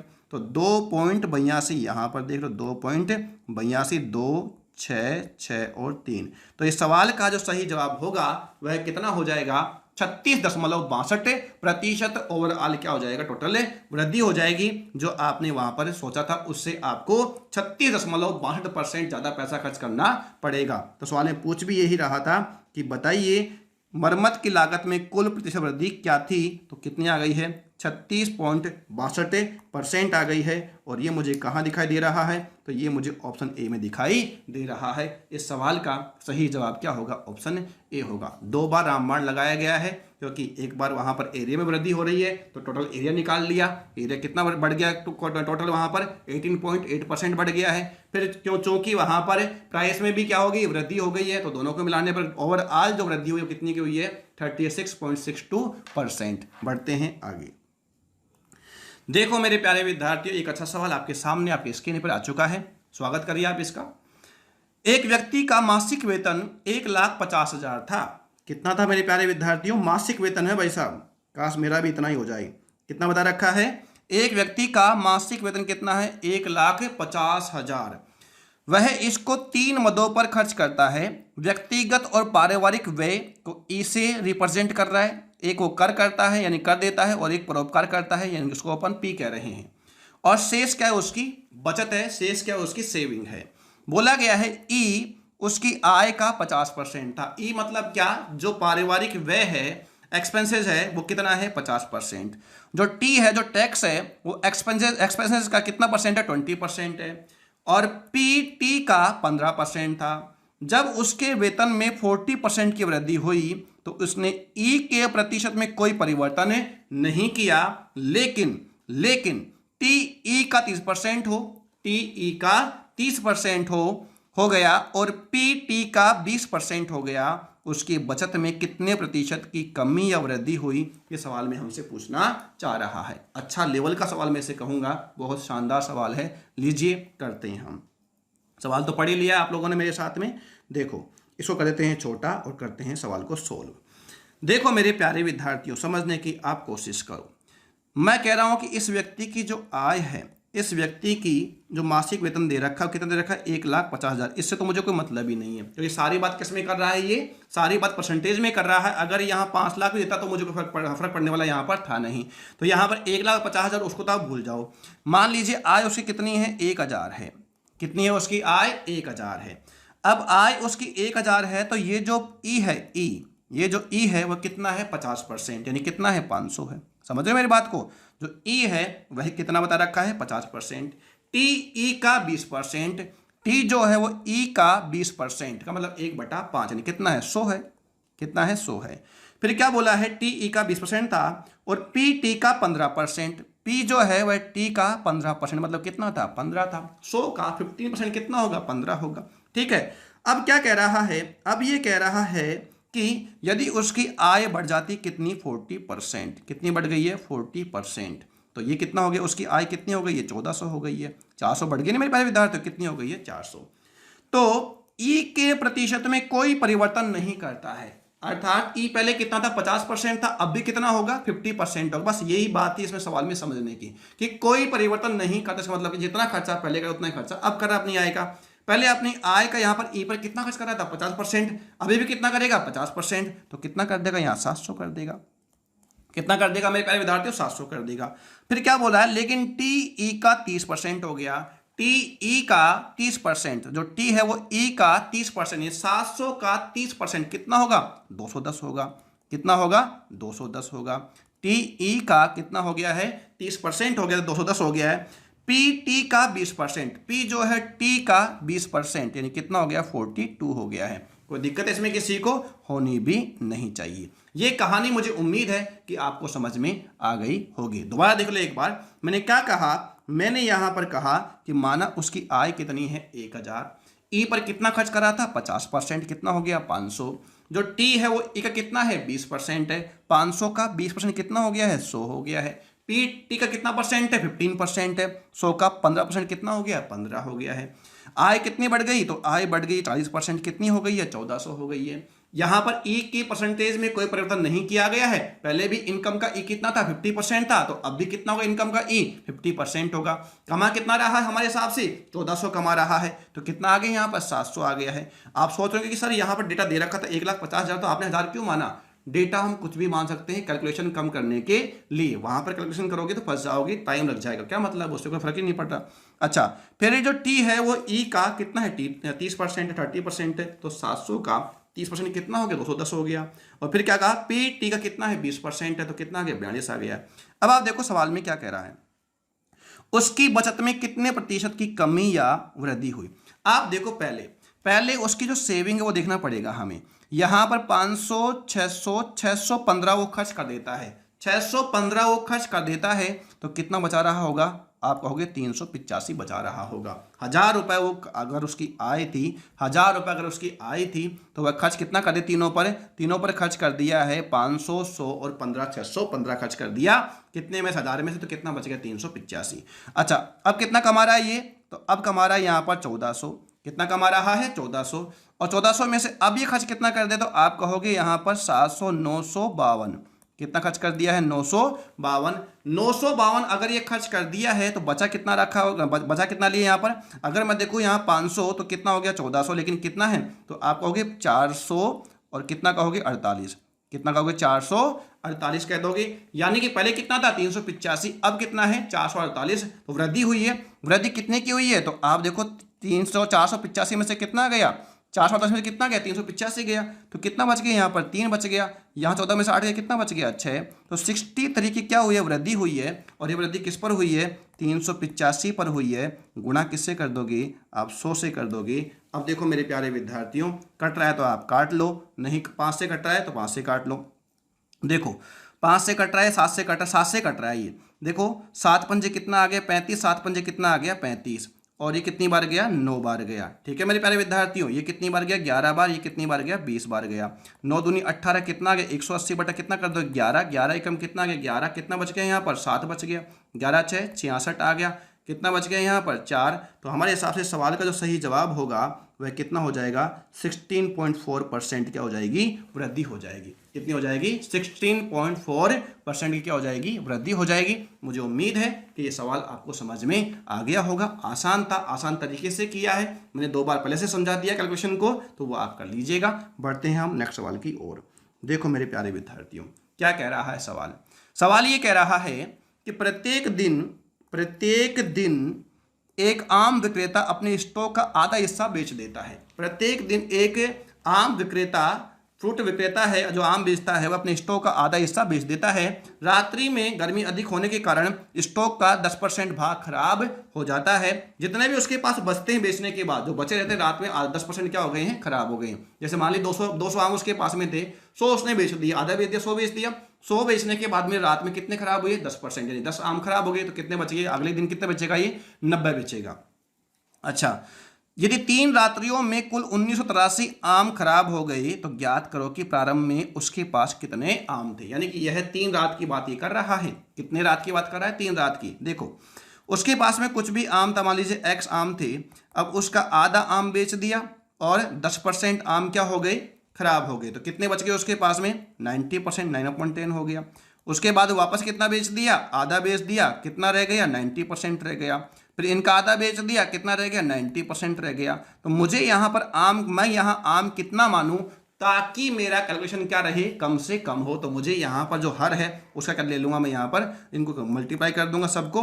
तो मेरे को क्या रहेगा, यहाँ पर आसानी रहेगी किसमें, जब मैं यहाँ पर गणना करूँगा तो कोई दिक्कत की बात नहीं आएगी। तो ये कितना आ गया, 2 दूनी 4, 4 दूनी 8, कितना मान लूँगा मैं, मान लेता हूँ कि वह आम कितना था, 8,000 था। मान लिया कि आम कितना है, 8,000। आप सोच रहे सर आपने 100 क्यों नहीं माना, आपने 1000 क्यों नहीं माना, आपने डायरेक्ट 8,000 क्यों माना। तो मैंने बता दिया कि मैंने 8,000 क्यों माना है, ताकि कैलकुलेशन क्या रहे, कम से कम हो, कोई चीज़ पॉइंटों में नहीं जाए। तो ठीक है, करते हैं सवाल को सोल्व। देखो, माना कुल आम, माना कुल आम 8,000 जो हमने कैलकुलेट करके ले लिया है पहले से। माना आम कितने हैं, 8,000। पहली रात की बात करते हैं, पहली रात्रि की बात करें तो 8,000 थे, 8,000 के आधे आम बेच दिया और आधे आम का कितना, 10% क्या हो गए, खराब हो गए। 10% क्या हो गए, खराब हो गई। 0 0 बराबर खराब आम कितने हैं, 400। मेरे प्यारे विद्यार्थियों, पहली रात में कितने खराब हुए हैं, 400 आम खराब हुए हैं। क्योंकि मुझे यहाँ खराब आमों की संख्या दे रखी है, तो मुझे गणना किसी करनी है, खराब आमों की ही करनी है। मुझे भी यहाँ किसके बराबर रखना है, खराब आम के बराबर ही रखना है। अच्छा, दूसरी रात की बात करते हैं। दूसरी रात देखो, 8,000 थे, 8,000 में से 4,000 वो बेच दिया, तो कितने बच गए, 4,000। अब 4,000 बचे थे उसके पास में आधे बेचने के बाद, लेकिन 400 रात में खराब भी हो गए, तो कितने बच गए, 3,600 बच गए। 3,600 बच गए। अब 3,600 का आधा वो बेचेगा और 10% क्या हो जाएंगे, सड़ जाएंगे। 0 0 बराबर कितना आ गया, 180 आ गया है। कितना आ गया है, 180। दूसरी रात में कितने आम सड़ेंगे, 180 सड़ेंगे। अब बात करते हैं यहाँ पर तीसरी रात की। तीसरी रात तक की बात करें तो देखो, 3,600 आम थे, 1,800 बेच दिया, तो कितना रह गया, 1,800 रह गया। 1,800 में से भी क्या हो गया, 180 क्या हो गए, खराब हो गए। तो कितने बच गए यहाँ पर, 1,620 बच गए। 1,620 का आधा बेच देगा, 10% सड़ जाएंगे। 0 से 0 बराबर कितना आ गया, 81 आ गया। तो 3 रातों में कुल कितने आम सड़े, तो आप कहोगे कि यहाँ पर हो गया 1, यहाँ पर 8 8 कितना हो गया, यहाँ पर 16, और यहाँ पर 4 और 5 और 1 कितना हो गया, 6। तो 3 रातों में कितने आम सड़ गए हैं, 661 आम सड़ गए हमारे हिसाब से। जब हमने 8,000 आम माने हैं तो 3 रातों में कितने आम सड़ गए हैं, 661 आम सड़ गए हैं। जबकि सवाल में कितने आम सड़े हैं, 1983 आम सड़े हैं। तो 1983 किसके बराबर है, 661 के बराबर है। सवाल में क्या पूछा गया था, कुल आमों की संख्या। तो मैं गुणा किससे कर दूंगा, 8,000 से कर दूंगा, क्योंकि मैंने यहाँ आमों की संख्या कितनी मान रखी है, 8,000 मान रखी है। और ये कितनी बार भाग गया मेरे प्यारे विद्यार्थी, 3 बार भाग गया। 8 से कितना हो गया, 24,000 हो गया। इस सवाल का सही जवाब क्या होगा, 24,000 आम उसके पास में थे। तो ऑप्शन में कहाँ दिखाई दे रहा है, तो ये हमें ऑप्शन बी में दिखाई दे रहा है। इसलिए इस सवाल का सही जवाब क्या होगा, ऑप्शन बी होगा। ये सवाल एग्जाम में पूछा गया सवाल है, अच्छा सवाल है, अच्छे तरीके से मैंने समझाने की कोशिश करी है। क्यों हमने 8,000 माना है, इसकी बात हम पहले कर चुके हैं, इसलिए हम बढ़ते हैं आगे सवाल की ओर। देखो मेरे प्यारे विद्यार्थियों, एक और अच्छा सवाल आपके सामने रखा गया है। क्या कह रहा है, एक व्यक्ति की आय 50,000 है। एक व्यक्ति की आय कितनी है, 50,000। उसमें से 20% बचत करता है। उस जब भी बोला ना 20% बचत करता है, तो आप सोच लो सेविंग कितनी, 80% है। ठीक है, हाँ नहीं, अगर 20% सेविंग है तो उसका एक्सपेंडिचर जो है, उसका खर्च वो कितना है, एक्सपेंस कितना है, 80% है। यदि अपने खर्च का 10% दवा पर खर्च करता है, अरे भाई अगर उसका 80% क्या है, कुल खर्च है, और कुल खर्च का 10%, कुल खर्च का 10% का मतलब कितना हुआ, 8%। 8% किस पे खर्च करता है, वो दवा पर खर्च करता है। 80% का 10% इट मीन्स कितना हो गया है, 8% किस पे खर्च कर रहा है, वो दवा पे खर्च कर रहा है। लेकिन दवा की कीमत में वृद्धि होने पर अब उसे 1,500 रुपये अतिरिक्त खर्च करने होते हैं, किस पर, दवा पर। दवा की कीमत में वृद्धि के बाद वह कुल आय का कितना प्रतिशत दवा पर खर्च करता है, ये सवाल में हमसे पूछना चाह रहा है। सॉरी, देखो मेरे प्यारे विद्यार्थियों, देखो समझने की आप कोशिश करो। इसकी गणना हम पहले कर चुके हैं। 100% उसकी आय है, 20% वो सेविंग करता है, तो उसकी जो एक्सपेंस है, खर्च है, वो कितना है, 80% है। अब 80% का दवा पर कितना खर्च करता है, 10% करता है। तो दवा पर कितना खर्च कर रहा होगा, पहले वो 8% खर्च कर रहा होगा कुल इनकम का। लेकिन खर्च कितना है, 8% है। लेकिन 1500 रुपये दवा में क्या हो गई, वृद्धि हो गई। 1500 दवा में क्या हो गई, ये वृद्धि होगी। वृद्धि किस पर होगी भाई साहब, 5000 पर होगी। किस पर होगी, 5000 पर ही होगी। अच्छा, गुणा किससे कर, 50,000 है ना, 50,000 गुणा किससे कर दोगे आप, 100 से कर दोगे। 0 0 0 0, तो यहाँ पर अब उसे 3% और अधिक खर्च करना पड़ेगा। अगर 1500 रुपये और अधिक खर्च कर रहा है, उसकी जो इनकम है वो तो 50,000 के 50,000 ही है, तो 1500 रुपये 50,000 कितना परसेंट है, 3% है। यानी कि उसको अपने इनकम का 3% और अधिक खर्च करना पड़ेगा। किस पर, मेडिसिन पर, दवाई पर। तो पहले कितना खर्च कर रहा था, 8%। कितना अधिक करेगा, 3%। तो टोटल कितना करेगा, 11%। सिंपल सी बात, सिंपल तरीके से आपको समझाई, कुछ है नहीं इसमें करने लायक ऐसा। ठीक है मेरे प्यारे विद्यार्थियों, तो हम बढ़ते हैं, सवाल का आंसर दे देते हैं। इसका आंसर क्या आएगा, डी आएगा, ऑप्शन डी आएगा। और मुझे उम्मीद है कि आसान सवाल आपको समझ में आ गया होगा। बढ़ते हैं आगे। जिनको नहीं आया, खत्म होने के बाद वीडियो को आप दोबारा से देख लीजिएगा। सारे डाउट क्या हो जाएंगे, क्लियर हो जाएंगे। जब भी कोई डाउट हो, वीडियो को दोबारा देख लीजिए, इसमें कोई परेशानी की बात नहीं है। एसएससी सीजीएल प्री 2019 यानी कि अभी लेटेस्ट सवाल जो पूछा गया है वो आपके सामने रख दिया गया है। बहुत अच्छा सवाल, मुझे बहुत अच्छा लगा है, पसंद आया। काफी लेवल का सवाल मैं से कहूंगा, लेवल का तो क्या कहोगे, लेकिन हाँ थोड़ा सा है इस सवाल में कुछ दम है, इसलिए यहाँ पर ये लिया गया है। देखो मेरे प्यारे विद्यार्थियों, क्या ये बोलना चाह रहा है, ए की आय बी की तुलना में 60% कम है। ए की आय बी की तुलना में 60% कम है। ए का व्यय बी के व्यय के 60% के बराबर है। यदि ए की आय बी के खर्च का 70% के बराबर हो, तो ए और बी की बचत का अनुपात क्या होगा। यानी कि जो ये पूछ सकता था, जो इतना ये वरिएशन इस सवाल में ला सकता था, उतना सारा वरिएशन इस सवाल में लाकर रख दिया है। और एक अच्छा लेवल का सवाल 2019 प्री में पेश किया गया है। देखो करते हैं सवाल को। देखो मेरे प्यारे विद्यार्थियों, आप समझने की कोशिश करो, समझने की आप कोशिश करो। देखो ये ए है, ये क्या है, ए है, ये है ए और ये है बी। यहाँ बात करता हूँ मैं आपसे आय की, और यहाँ बात करता हूँ मैं खर्च की, और बाद में आपसे बात करूँगा मैं किसकी, बचत की। सवाल देखो स्टार्ट कहाँ से हुआ है, सवाल यहाँ से होगा। यदि ए की आय बी के खर्च का 70% है, अगर ए की आय बी के खर्च का 70% है, ए की जो आय है वह बी के खर्च का कितना परसेंट है, 70%। अगर बी की आय 10 है, अगर बी का खर्च की बात कर रहा है ना, अगर बी का खर्च कितना है, 10 है, तो आप मुझे बताओ ए की आय बी के खर्च का कितना होगा, 70% होगा। तो 10 का 70% कितना होगा, 7 होगा। कितना होगा, 7 होगा। तो ए की जो आय वो कितनी है, 7 है। फिर क्या कहा, ए की आय बी की तुलना में 60% कम भी है। ए की जो आय और बी की आय से 60% कम है। 60% के फ्रैक्शन कितनी होगी, तो आप कहोगे 3/5 होगी। अरे 5 में से कितनी कम है, 3 तो कितनी है, 2 ही है ना। यानी कि 7 जो किसके बराबर है, 2 के बराबर है। अगर 7 2 के बराबर है, तो 5 के बराबर कितना हो जाएगा, तो आप कहोगे 17.5 हो जाएगा। कैसे किया, 7 पंजे 35 बटा कितना कर दोगे, 2। अरे 7 गुणा किससे किया, 5 से। 35 बटा कितना कर दोगे, 2 कर दोगे, क्योंकि 7 किसके बराबर था, 2 के बराबर था। हमें किसके बराबर चाहिए, 5 के बराबर चाहिए। तो 5 के बराबर कितना आ गया, 17.5 आ गया। फिर क्या कहा गया, फिर ये भी कहा गया कि ए का जो व्यय है बी के व्यय का 60% के बराबर है। बी का व्यय कितना है, 10। मेरे प्यारे विद्यार्थियों, बी का जो खर्च है कितना है, 10 है, और 10 का 60% कितना होगा, 6 होगा। कितना होगा, 6। अब देखो जो ए है वह कमाता कितना है, 7 रुपये, खर्च कितना करता है, 6 रुपये, तो बचा कितना रहा, 1 रुपये। बचा कितना रहा, 1 रुपये। बी जो है वो कमा कितना रहा है, 17.5 रुपये, खर्च कितना कर रहा है, 10 रुपये, तो बचा कितना रहा है, 7.5 रुपये बचा रहा है। रेशो पूछा है तो ये अनुपात में होगा नहीं रेशो, तो कितना हो जाएगा, 2:15 हो जाएगा। और ये SSCGL प्री में पूछा गया सवाल, इतना सही सवाल था, लेकिन समझना जरूरी था। तो ठीक है, इतना सही था। बढ़ते हैं एक और सवाल। एक और सवाल फ्रेम कर दिया गया है आपके लिए। देखो क्या सवाल है, सेम वैसा ही सवाल रखा गया है, सिर्फ और सिर्फ आपकी प्रैक्टिस के लिए बनाया गया सवाल है। देखो क्या कह रहा है ये सवाल। ये सवाल आपको बोल रहा है कि ए की आय बी की आय का 44.4/9% है। ए की जो आय है वो बी की आय कितना है, 44.4/9% है। यदि ए की आय बी की बचत से 400% अधिक हो, यदि ए की आय बी की आय से कितना अधिक हो, 400% अधिक हो, और ए की बचत बी की बचत का 16.2/3% है। यदि ए की बचत बी की बचत में 210 रुपये का अंतर हो, तो ए और बी की औसत आय क्या होगी, ये सवाल में आपसे पूछना चाह रहा है। तो देखो मेरे प्यारे विद्यार्थियों, समझने की आप कोशिश करो। इसको आप जानते हैं कितना होता है 4/9, इसको जानते हैं कितना होता है 1/6। 400 तो 400 रहेगा ही रहेगा, इसमें तो कोई बात इसमें है नहीं। तो चलिए करते हैं शुरू। देखो मेरे प्यारे विद्यार्थियों, 44 कंप्लीट 4/9 का मतलब कितना हो गया था, 4/9 हो गया था, ठीक है।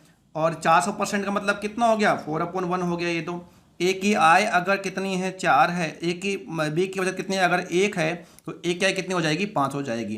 कितनी हो जाएगी मेरे प्यारे विद्यार्थियों, 5, क्योंकि 4 तो अधिक ही है ना, तो कितनी हो जाएगी, 5 हो जाएगी, ठीक है। ए की आई बी की वजह से कितना परसेंट अधिक है, 400% अधिक है। तो ये देखो मेरे प्यारे विद्यार्थी, ये तो क्या है ए और ये क्या है बी। यहाँ बात करता हूँ मैं आपसे किसकी, आई की। तो अगर यहाँ पर आई देखो कितना रेशियो है, 4:9 है। अगर ये कितना है 4, तो यहाँ कितना होगा 9। तो अगर ये कितना है 400, तो कितना हो जाएगा 900 हो जाएगा, ठीक है। अब बात करता हूँ मैं आपसे यहाँ पर किसकी, बचत की। ए की आई बी की बचत से कितना है 400% अधिक है, यानी कि ये किसके बराबर है, 5 के बराबर है। तो यहाँ पर ए की बी की जो सेविंग कितनी के बराबर होगी, 1 के बराबर होगी। तो 5 का लगा दो, भाग कितनी बार जाएगा, 80 बार जाएगा। फिर क्या कहा, ए की बचत बी की आय का 1/6 कितना है, 1/6। तो इसका निकालोगे 1/6 तो कितना आ जाएगा, 150 आ जाएगा। क्या दे रखा है, डिफरेंस दे रखा है। यहाँ डिफरेंस कितने का है, 70 का है। 70 इज इक्वल टू कितना है, 210 है। तो 1 इज इक्वल टू कितना है, 3 है। क्या पूछा गया, ए और बी की औसत आय क्या होगी, ए और बी की औसत आय। औसत आय देखते हैं भाई साहब किसकी, ए और बी की औसत आय। तो यहाँ मैंने कितनी मान रखी है, 400 प्लस कितना कर दोगे, 900। और ये कितने लोगों की है, 2 लोगों की है। गुणा आप किससे कर दोगे, 3 से, क्योंकि 1 बराबर कितना आया था, 3 आया था। 1 बराबर कितना आया था, 3 आया था। तो ये कितना आ गया, 1300 बटा कितना कर दोगे, 2, और गुणा किससे कर दोगे, 3 से। ये कितनी बार भाग गया, तो आप कहोगे कि भाग गया 650 बार। कितनी बार गया, 650 बार। 65 कितना होता है, 195 होता है। तो कितना आ गया, 1950। इस सवाल का जो सही जवाब होगा वह कितना होगा, 1950 होगा। और ये मुझे कहाँ दिखाई दे रहा है, ये मुझे ऑप्शन ए में दिखाई दे रहा है। इसलिए सवाल का जवाब क्या होगा, ए होगा। मुझे उम्मीद है कि ये सवाल आपको अब समझ में आ गया होगा और एक कॉन्सेप्ट भी आपको समझ में आ रहा होगा। सेम वैसे ही सवाल बनाने की कोशिश करी है, उसमें वहाँ बात किसकी कर रहा था, खर्च की। यहाँ बात किसकी कर रहा है, बचत की, ठीक है। बढ़े आगे, देखो नेक्स्ट सवाल की ओर। देखो मेरे प्यारे विद्यार्थियों, एक सवाल और आ चुका है। वर्ष 2015 में एक शहर की जनसंख्या 1.5 लाख थी। कितनी थी मेरे प्यारे विद्यार्थियों, 1.5 लाख, यानी कि 1,50,000, जो कि वर्ष 2016-17 में क्रम से 25% और 20% बढ़ गई। 2018 में महामारी के कारण कुछ प्रतिशत की जनसंख्या में कमी आई। कुछ परसेंट कितना है ये पता हमें नहीं है। और फिर 2019 में 33.3% की क्या हो गई, वापस वृद्धि हो गई। यदि वर्ष 2019 के अंत में शहर की जनसंख्या 1.8 लाख हो, कितनी हो, 1.8 लाख। पहले कितनी थी, 1,50,000, तो अब कितनी, 1,80,000। 1.5 थी, कितनी बन गई, 1.8। अगर देखा जाए तो पूरी जो वृद्धि है 2015 से और 2019 तक में जो वृद्धि हुई है, प्रारंभिक और अंतिम में देखें तो पॉइंट से पॉइंट निकाल दो और 3 से काटो 5 और 3 से काटो 6, जो रेशियो कितना आ गया है, 5:6। 2015 का और 2019 के बीच में जो रेशियो कितना, 5:6 का, प्रारंभिक और अंतिम का। तो वर्ष 2018 में क्या पूछा है, तो वर्ष 2018 में कितने प्रतिशत की कमी आई, ये सवाल में आपसे पूछ रहा है। देखो मेरे प्यारे विद्यार्थियों, एक अच्छा सवाल है, करने की हम कोशिश करते हैं। देखो बीच में यहाँ कितनी कमी वृद्धि हुई वो गायब है, इसलिए एक अच्छा सवाल मैं से कहूँगा। और ये सवाल भी पोस्ट किया गया था अपने ग्रुप पर, फेसबुक ग्रुप पर, maths by doctor Monesh Verma वाले ग्रुप पर, ठीक है। देखो क्या कह रहा है, जो यहाँ पर 2015 की बात करें, यहाँ जो वर्ष 2016-17 में वृद्धि कितनी है, 25% और 20%। 25% और 20%, 25% मतलब कितना हो गया, 1/4, और इसका मतलब कितना हो गया, 1/5। तो 4 से कितना हुआ, 5, और 5 से कितना हुआ, 6, ठीक है मेरे प्यारे विद्यार्थियों। 4 से 5, 5 से 6। ये कब की बात है, 16 की। ये कब की बात है, 17 की। 2017 और 2016। 2018 में महामारी के कारण कुछ प्रतिशत की जनसंख्या में क्या हुई, कमी हुई। कमी कितनी पता नहीं, मैंने कहा x से क्या हो गया, y हो गया। मैंने क्या कहा, x से क्या हो गया, y हो गया, ठीक है। कोई दिक्कत इसमें किसी को नहीं। उसके बाद बात करते हैं 2019 में क्या हुआ, 33.1/3% की क्या हो गई, वृद्धि हो गई। तो कितना था, 3, तो कितना हो गया, 4। और इस प्रकार ओवरऑल जो कमी वृद्धि हुई, जो रेशियो है वह कितना था, तो आपको 1.5 से बढ़कर 1.8 हो गया, तो कितना आ गया 5:6 आ गया। तो कितना आ जाएगा 5:6 आ जाए। कोई दिक्कत इसमें किसी को होनी भी नहीं चाहिए। देखो मेरे प्यारे विद्यार्थी, समझो, समझने की आप कोशिश करो। 5 से 5 कैंसिल हुआ, 4 से 4 कैंसिल हुआ, 3 एकम 3, 3 दूनी 6। इसका मतलब हुआ x इज इक्वल टू, अच्छा यहाँ पर कितना है, 5 भी तो है ना भाई यहाँ पर, जी बिल्कुल। यहाँ पर देखते हैं, एक मिनट, हाँ, तो यहाँ पर क्या है, 1 बच गया, तो 1x और यहाँ पर कितना है 2y, समानुपात कितना हो जाएगा 5:6 हो जाएगा। समानुपात कितना हो जाएगा 5:6, क्योंकि यहाँ पर कुल कितना हुआ है 5:6 का हुआ है। तो यहाँ पर देखो, लिख देता हूँ मैं इसको ठीक ढंग से, 2y। अब देखो आप यहाँ पर देखो, ये क्या है आंतरिक पद और ये क्या है बाह्य पद है। तो यहाँ तो क्या हो गया 6x हो गया, और यहाँ कितना हो गया 10y हो गया। x की वैल्यू कितनी आ गई है 10, या और काट देंगे अभी आगे, y की वैल्यू कितनी आ जाएगी 6। तो किससे काटे हम इसको, 2 से काटो, तो x की वैल्यू कितनी आ गई है 5, और y की वैल्यू कितनी रह गई है 3। अगर पहले कितना था 5, तो अब कितना रह गया है 3। तो यहाँ पर जो कमी हुई है किसकी हुई है 2 की, किस पर हुई है 5 पर, गुणा किससे करोगे 100 से, बराबर आंसर कितना आएगा 40%। वर्ष 2018 में महामारी के कारण कितने परसेंट की कमी आई जनसंख्या में, तो आप कहोगे 40% की कमी आई है। इसलिए इस सवाल का सही जवाब कितना होगा, ऑप्शन ए होगा, 40% होगा। मुझे उम्मीद है कि आपको समझ में आ गया होगा। थोड़ी बहुत परेशानी है, एक बार दोबारा से हम इसको देख लेते हैं। देखो वर्ष 2016 में क्या है 25% की क्या है वृद्धि है, 20% की भी क्या है वृद्धि है। 16 में वृद्धि कितनी कर दी 25% की, मतलब 4 से कितना हो गया है 5 हो गया है। 16 के बाद 17 में वृद्धि कितने की हुई है 20% की, 5 से कितना हो गया है 6 हो गया है। 18 की वृद्धि कमी का पता नहीं है कितना है, x से क्या मान लिया y हो गया, हमने क्या बोला x अनुपात से क्या हो गई है y रह गई है। 2019 में वृद्धि हुई कितने की 33 से 1.3% की, 3 से कितना हो गया 4 हो गया है। और ओवरऑल जो कुल कमी वृद्धि है, जो अनुपात कितना हो गया 5:6 हो गया है। जो काट सकता उसे काट दिया, 4 से 4 कैंसिल हुआ था, 5 से 5 कैंसिल हुआ, 3 एकम 3, 3 दूनी कितना हो गया 6 हो गया। तो यहाँ क्या बच गया 2y, और यहाँ क्या बच गया 1x। तो 1x अनुपात कितना आ गया 2y, समानुपात कितना आ गया 5:6। सोल्व किया तो x का मान कितना आ गया है 5, और y का मान कितना आ गया है 3। तो 5 था 3 रह गया, तो कमी कितने की हुई 2 की, किस पर हुई 5 पर, गुणा किससे किया 100 से, आंसर कितना आया 40%। बढ़ते हैं आगे। देखो मेरे प्यारे विद्यार्थियों, ठीक है मेरे प्यारे विद्यार्थियों, इस टाइप में इतना ही था। यानी टाइप में क्या, क्योंकि इसमें और भी सवाल बच रहे हैं, अभी लगभग 1 घंटे का वीडियो हो चुका है, इससे ज़्यादा अपन करना भी नहीं चाहते। तो बाकी जो सवाल बच गए उसको हम नेक्स्ट वीडियो में देखते हैं। आज के लिए हम इतना ही रखते हैं, मिलते हैं आपसे जल्द ही बाकी बचे सवालों के साथ। तब तक आप सावधान रहिए, सतर्क रहिए और पढ़ते रहिए। जय हिंद, जय भारत।